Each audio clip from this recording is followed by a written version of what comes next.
안녕하세요. 전산세무 1급 강사 차지현 쌤입니다. 저희 114회 기출문제 이론시험에 대한 풀이 진행하도록 할게요. 첫 번째 문제부터 보도록 할 텐데 다음 중 재무상태표의 목적을 설명한 것으로 옳지 않은 것이라고 되어 있어요. 일단은 그 첫 번째 보시면은 현재 기업이 보유하고 있는 재고자산을 말하고 있는 거죠. 재고자산 기말이 얼마로 측정이 되어 있느냐. 그 다음에 기업의 유동성, 재무적 탄력성, 수익성, 위험을 평가하는 데 정보를 제공을 한다. 회계정보 이용자, 주주가 있을 수 있겠고, 채권자, 정부, 그 다음에 금융기관 있을 수 있겠고. 그 네 번째, 기업이 보유하고 있는 자산 부채, 그리고 자본과 관련된 정보를 제공한다. 재무상태표 말하고 있는 거죠. 근데 여러분들, 그 네 번째를 보시면요. 이게 종업원의 실적을 측정하는데 근무 태도를 평가한다. 라고 되어 있죠. 종업원의 측정이라고 하는 것은 원가 중에서도 글쎄요. 직접 재료는 그렇고 노무원가, 그 다음에 제조간접원가 이걸로 측정이 가능하죠. 그런데 그거는 여기서 다루고 있는 재무상태표하고는 무관합니다. 그렇기 때문에 원가 회계와 관련된 설명으로 지금 4번이 틀린 거죠. 그 다음에 두 번째 보시도록 할 텐데 후입선출법과 관련된 설명으로 옳지 않은 거. 후입선출법 이제 쓰지 않죠. 안 써요. 근데 일단은 첫 번째 보시면은 원가 흐름이 실제 물량 흐름과 대체적으로 일치한다라고 돼 있어요. 이거 어떤 설명인 거예요? 선입선출법. 선입이 뭐예요? 먼저 들어온 게 선출, 먼저 나간다는 거 아니에요? 그렇기 때문에 이거 지금 제품과 관련된 특이정의라고 칩시다. 그러면은 기초가 이렇게 있고 그 다음에 단계가 있죠. 근데 이게 물가가 상승한다는 가정을 했을 때 동그라미가 이게 가액이라고 칩시다. 기초에는 이 정도였는데 동일한 수량의 이렇게 물건을 구입을 해도 단계는 이 정도의 가액으로 우리가 지급을 해야 된다는 거예요. 아니, 그렇다고 하면은 일단은 지금 그 3, 4번을 보시면은 물가가 상승한다는 가정 하에서는 저희 후입선출법이잖아요. 이게 먼저 팔리는 거죠. 이게 먼저 매출이 되는 거고, 그 다음에 아직까지도 팔리지 않은 이 기초의 가액이 지금 기말 제품으로 남아있는 거죠. 그렇기 때문에 지금 보시다시피 매출에 대응되는 매출원가가 지금 최근에 구입한 원가로 대비가 되는 거고, 그러면은 원가가 많이 잡히니까 이익이 과속 예상되는 거, 그 다음에 물가가 상승한다는 가정하에서 기말재고가 아직까지도 기초, 올해가 아니라 전기에 남아있었던 그 가액으로 된다는 거죠. 과소평가된다. 그 다음에 그 두 번째, 기말재고가 가장 오래전에 매입한 상품의 단가로 계산이 된다라고 하는 거. 그쵸. 기초가액으로 기말이 측정이 되다 보니까 이와 같이 3, 4, 5번은 모두 다 맞아요. 1번이 지금 선입선출법과 관련된 내용으로 틀린 거죠. 그 다음에 세 번째 가보시도록 할게요. 수익에 대한 인식 시점 가장 올바른 거. 이 배당금 수익 언제입니까? 보통은 우리가 지급받기로 한 날을 하고 있는 거죠. 받기로 한 날. 그 다음에 상품권 같은 경우도 발행한 날이 아니라 상품권하고 그 물건이 교환된 날을 우리가 수입 시기로 보고 있죠. 교환. 그 다음에 세 번째, 장기할부 판매의 경우에는 대가의 각 부분을 받기로 한 때라고 되어 있습니다. 판매 가격을 기간별로 안분하여 여기서 틀린 거죠. 그 다음에 네 번째, 공장의 그 진행률에 따라서 수익을 인식한다. 진행률 개념, 이 4번이 옳은 표현이라고 할 수 있겠죠. 그 다음에 그 네 번째 보시면은 이 자본 여러분들이 실어들 하시는데 이렇게 한 문제씩 나오죠. 첫 번째 보시면은 2분의 1에 달할 때까지 이익 배당액의 10% 1 이상의 금액을 이익 준비금으로 적립을 해야 된다. 이거는 강제사항인 거죠. 이거 맞는 표현인 거고, 혹여나 금전에 의한 배당이 아니라 주식 배당이라고 하면은 틀린 표현이 되겠지만은 여기서 틀린 건 없습니다. 그 다음 두 번째, 주식 배당을 하면은 자본금과 자본 총액은 변하지 않는다라고 되죠. 일단은 이 자본 총액 변하지 않는 건 맞아요. 근데 자본금이 증가되기는 하죠. 이익잉여금에서 돈을 빼와요. 그래서 자본금으로 돈을 넣는 걸 우리는 주식 배당이라고 표현을 하죠. 여기는 줄어들고 여기는 늘어늘고. 그러면은 자본 자체는 변동이 없어요. 하지만 자본금이 늘잖아요. 그래서 지금 2번이 틀린 거. 그 다음에 세 번째, 자본은 주주의 납입 자본을 기업 활동을 통하여 획득하고 기업의 활동을 위해 유보된 금액을 가산하고 손실 소유자와 관련된 배당으로 감소된 것을 차감한 거다. 일단은 실제 우리가 자본이라고 하는 게 있는데 그게 기준에 여러 가지 이유로 이렇게 변동이 되죠.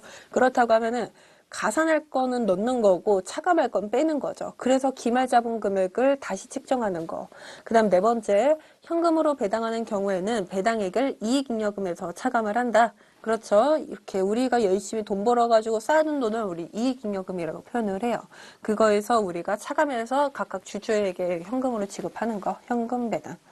그 다음에 그 다섯 번째 가보시면 이거 유형자산을 유가증권을 단기매매증권 1번, 3번 그 다음에 매도가능증권 2번, 4번 두 가지로 했거든요. 근데 이게 보시다시피 1주를 지금 10주를 주당 2만 원에 구입을 하고 지금 연도 말에 대한 공정가치가 19,000원이라고 되어 있죠. 2만 원이 19,000원이 됐다가 21,000원에 처분한 케이스인 거예요. 그렇다고 하면은 단기매매증권 이거 1번, 3번만 한번 보자고요. 일단은 첫 번째, 기말 장부가액이 이게 20만 원일까요? 이 단기매매 증권은 우리가 단타로 어떻게 해서든지 돈을 벌려고 조금 시가가 증가하면은 팔아버릴 생각을 하고 있잖아요. 그렇기 때문에 12월 말 기준으로 시가가 줄어들었다는 거는 단기매매 증권 입장에서는 중요한 정보거든요. 이걸 반영해야 되는 거죠. 그렇기 때문에 10주 곱하기 19,000원을 해가지고 기말장부가액은 20만 원이 아닌 19만 원이 될 겁니다. 그래가지고 지금 5번에서 틀린 게 지금 1번부터 나온다는 거죠.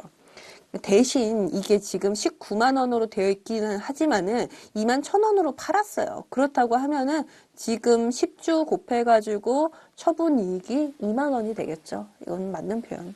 그 다음에 2번, 4번을 보시면은 매도 가능 증권이에요. 일단은 처분 이익 자체는 뭐하고 비교하는 거죠? 처분이 2만 1,000원에 됐는데 장부가에는 여전히 2만 원이라는 거죠. 그래서 1,000원에 곱하기 10주를 한 만 원이 이익이 되는 거고, 그 다음에 이게 약간 지금 보시다시피 매도 가능 증권 처분 이익은 만 원, 단기 매매는 2만 원이에요. 그렇기 때문에 지금 매도 가능 증권으로 이렇게 분류를 했을 때는 처분이익 자체가 단기보다 만 원이 부족하잖아요. 감소한다는 게 이것도 맞는 표현. 그래가지고 1번으로 채택하시면 되겠습니다. 그 다음에 6번 보시면은 기본 원가인가 동시에 가공 원가에 해당하는 거. 이거 여러분들 뭐 말할 필요도 없죠. 직접 노무 원가입니다. 그 다음에 이거 7번. 이 결합원가 배부라고 하는 게 저희 전산세무 2급의 범위 자체가 아닙니다. 여러분들은 이걸 배워본 적이 없어요. 그런데 이걸 지금 기출문제라고 출제한 거죠. 이거 풀이하지 않겠습니다. 그래가지고 이거 7번 보시면은 모두 정답으로 체크하고 있어요. 여러분들 볼 거 없어요. 그 다음에 8번째, 제조간접원가 배부차의 조정 방법에 해당하지 않는 것이라고 돼 있죠. 이게 뭐죠? 이게 우리 제조간접원가 같은 경우에는 실제가 너무나 늦게 나오는 거예요. 그래가지고 배부액을 우선적으로 우리가 계산을 하죠. 그거하고 당연히 차이가 있으니까 조정액이 있거든요. 그거를 매출원가에서 한다는 게 동그라미 1번인 거고, 그 다음에 영업의 손익법으로 한다는 게 저기 4번인 거고, 그 다음에 비례적으로 우리가 뭐 있겠습니까? 제조간접원가가 어디에 배부되어 있어요? 일단은 제공품, 그 다음에 제품, 그 다음에 그게 팔린 게 매출원가니까 이와 같이 크게 세 가지로 이렇게 배부되어 있을 거라고요. 그걸 비례법이라고 하는데 일단은 단계배분법은 이건 아닌 거죠. 이와 같이 우리가 뭐 전력이라든지 수성 등과 같이 약간 보조적으로 발생하는 제조간접비를 이렇게 뭐 가공이라든지 절단, 조립 이와 같은 주된 활동에 배부하는 거를 우리가 뭐 단계배분법이니 직접배분법이니 사공배분법이니 세 가지로 나눈 거예요. 이거하고는 상관이 없습니다. 그 다음에 그 9번째를 보시면은 개별원가 계산과 관련된 거. 개별원가 뭐예요? 여러분들 건설업 등과 같이 건물을 짓거나 아니면은 항공기를 만들거나 아니면은 조선업으로서 선박 자체를 우리가 이렇게 만들거나 굉장히 하나의 원가를 제조하는데 굉장히 많은 원가가 투입되는 거예요. 그렇기 때문에 그 3번의 내용을 보시면은 단일 종류의 제품을 연속적으로 대량 생산. 이게 뭐예요? 여러분들 그냥 마트만 가보셔도 다양한 물품에 공산품이 있지 않나요? 물건을 거의 찍어내듯이 우리가 물건을 만든다고요. 그거는 개별원가 계산이 아니라 종합원가 계산인 거죠. 그래서 이에 대한 답은 저희 3번으로 체크하시면 되겠습니다. 나머지 1번, 2번, 4번은 다 맞아요. 개별원가 계산과 관련된 내용이에요. 네. 그 다음에 그 10번째 가보도록 하겠습니다. 다음 중 공송과 관련된 설명으로 틀린 것을 고르시오라고 되어 있어요. 일단은 첫 번째, 정상품을 생산하는 과정에서 불가피하게 발생이 되는 거, 우리는 정상공손이라고 표현을 하죠. 하지만 이게 비정상공손의 경우에는 약간 얘기가 다른 거죠. 내가 충분히 능률적으로 우리가 제조했다고 하면은 발생하지 않았을 거예요. 그쵸? 근데 발생한 거죠. 그렇기 때문에 비정상이라고 부르는 거죠. 그러면은 이 비정상 공손을 우리가 조금 잘못해서 실수해서 혹은 오류가 나서 발생한 거잖아요. 그걸 우리가 제품 원가에 가산을 해야 돼요? 아니면은 그냥 기타 비용 처리해야 되는 거예요? 기타 비용 처리해야 된다고요. 그래서 지금 원가에 가산한다는 지금 4번의 문단이 지금 틀린 거죠. 예. 그리고 정상 공손은 예측이 가능하며 단기적으로 통제할 수 없다. 왜냐면은 내가 지금까지 제조업으로서 한 염력이 한 10년은 되거든요. 그러면은 항상 정상공손이라고 하면서 1%는 발생이 됐던 거예요. 그걸 내가 어떻게 해서든 노력해서 줄이고자 하는데 사실 고착화된 그런 단계라서 이걸 어떻게 통제할 수도 없고 어떻게 줄일 수도 없는 그런 단계라고 보시면 좋을 것 같습니다. 그 다음에 그 11번 보시면은 이거 뭐죠, 여러분들? 이거 볼 것도 없죠. 생산지국이 아니라 소비지국. 그렇기 때문에 우리나라가 아닌 외국에서 소비가 된다고 하면은 우리나라 부가가치세 안 붙잖아요. 그래서 영세율이 적용되는 거고 반대로 우리나라에 수입되는 제품에 대해서는 부과를 하는 거죠. 예. 그 다음에 12번. 이거 뭐죠? 일단은 여러분들 5만 원 미만. 굉장히 5로 다 통일이 되죠. 그 다음에 5% 미만. 근데 여러분들 지금 500만 원 이상이 아니죠. 500만 원 미만이 돼야 되는 거죠. 그 다음에 공통매입일세액이 없는 경우. 일단은 첫 번째 같은 경우는 맞았어요. 근데 두 번째는 500만 원 이상이 아닌 미만이라서 틀린 거고, 근데 세 번째 같은 경우는 애시당초 공통매입세액이 없는 거예요. 그렇기 때문에 안분계산 자체가 불가능한 케이스인 거죠. 현실적으로. 그래서 기업가 디귿으로 동그라미 3번 체크하겠습니다. 그 다음에 13번 가보시도록 할게요. 이거 옳은 것이라고 되어 있죠. 첫 번째 보시면은 예정신고를 한 사업자는 이와 같이 신고한 과세표준 그 다음에 납부한 그 세액을 각 과세기관 확정신고에 대한 신고를 할 때 신고하지 아니한다 라고 되죠. 예정 때 신고한 거는 확정 때 신고하지 않는다 라는 거예요. 왜냐하면은 중복이기 때문에. 그 다음 두 번째, 모든 법인사업자는 예정신고 기간에 과세표준과 납부세액을 신고해야 한다 라고 돼 있죠.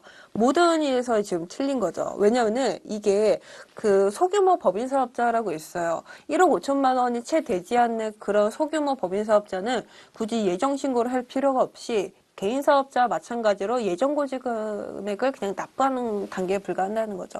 그래서 지금 2번 틀린 거고, 세 번째, 신규로 사업을 시작한 자에 대한 최초의 예정신고 기간은 그 개시일로부터 사업 개시일, 지금 과세기간 개시일, 이게 사업 개시라고 하는 게 예를 들어서 3월 1일자에 됐다고 칩시다. 그러면은 지금 1기니까 1월 1일부터 3월 1일까지를 예정으로 보겠다는 거잖아요. 근데 이때는 그 사업이 애시당초 진행조차 안 됐어요. 그래가지고 그걸 우리가 과세기간이라고 칭할 수는 없습니다. 그래서 지금 이거 틀린 거고, 그 다음에 그 네 번째, 모든 개인 사업자는 예정 신고를 하고 납부할 수 있다라고 돼 있죠. 근데 이게 개인 사업자는 예정 고지가 원칙이고 예외적으로 신고를 하잖아요. 신고는 예외적인 상황에서만 가능하죠. 일단은 우리가 매출 금액이 직전 과세 기간에 비해서 3분의 1 이상으로 이렇게 떨어졌어요.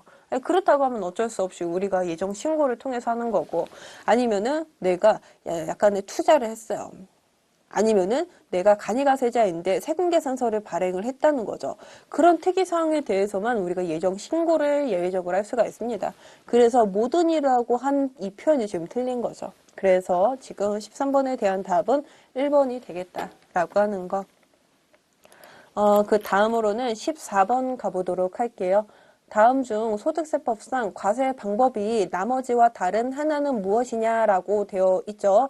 일단은 여러분들 이거 뭐죠? 일단 첫 번째를 보시면은 배당소득인데 얘가 지금 2천만 원을 초과했어요. 그러면은 종합과세가 되겠죠. 그 다음에 두 번째, 일용 근로소득이 5천만 원이에요. 근데 일용에 5천? 이거 혹시 종합으로 해야 되는 거 아닌가? 그렇게 생각하지 마세요. 이런 금액은 어떤 금액이 발생하든지 간에 적든지 많은지 간에 이게 분리과세입니다. 종합과세 하지 않는다는 거죠. 그 다음에 세 번째, 주택임대소득이 아닌 부동산의 임대소득, 상가임대소득 말하는 거죠. 이게 얼마나 발생하든지 간에 종합과세 합니다. 그 다음에 네 번째, 인적 용역을 일시적으로 제공하고 받은 대가. 이거 뭐죠? 이거는 기타 소득인 거죠. 인적 용역을 일시적, 그 다음에 우발적, 이런 표현이 나온다고 하면은 무조건 기타 소득입니다. 그 다음에 계속 반복적이라고 나오면은 요거는 사업 소득인 거고, 약간 어떻게 이렇게 하느냐에 따라 가지고 방식에 따라서 달라지는 거죠. 그 다음에 지금 뭐죠? 14번에 대한 답은 2번으로 체크하고요. 그 다음에 15번 가보시도록 할게요. 사업소득 총수익 금액에 산입해야 하는 거, 그러면 당연히 그 나머지는 불산입하는 거 나오겠죠? 첫 번째.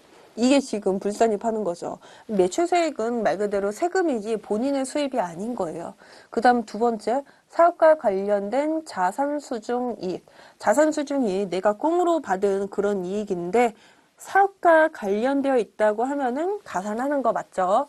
그 다음에 세 번째, 고정자산 매각인데 복식부기 의무자가 아니래요. 사실 복식부기나 돼야지만 고정자산 매각액을 우리가 산입을 하거든요. 고정자산 매각 뭐겠어요? 우리가 건물 팔아서 아니면 기계장치 팔아서 차량 운반구 팔아서 그런 내가 제품이 아닌 상품이 아닌 그 밖에 내가 어쩌다가 발생한 고정자산 매각액은 가산을 할 때가 있긴 하는데 복식부기나 되어야지만 한다라고 하는 거.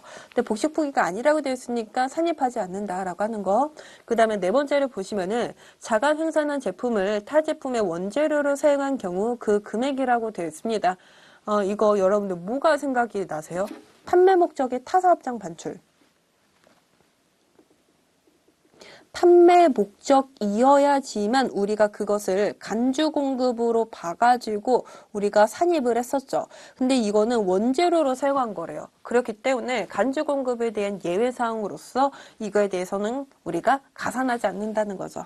그래서 지금 15번에 대한 답은 2번이 정답이 되겠습니다. 일단은 저희 114회 15번까지 풀어봤고요.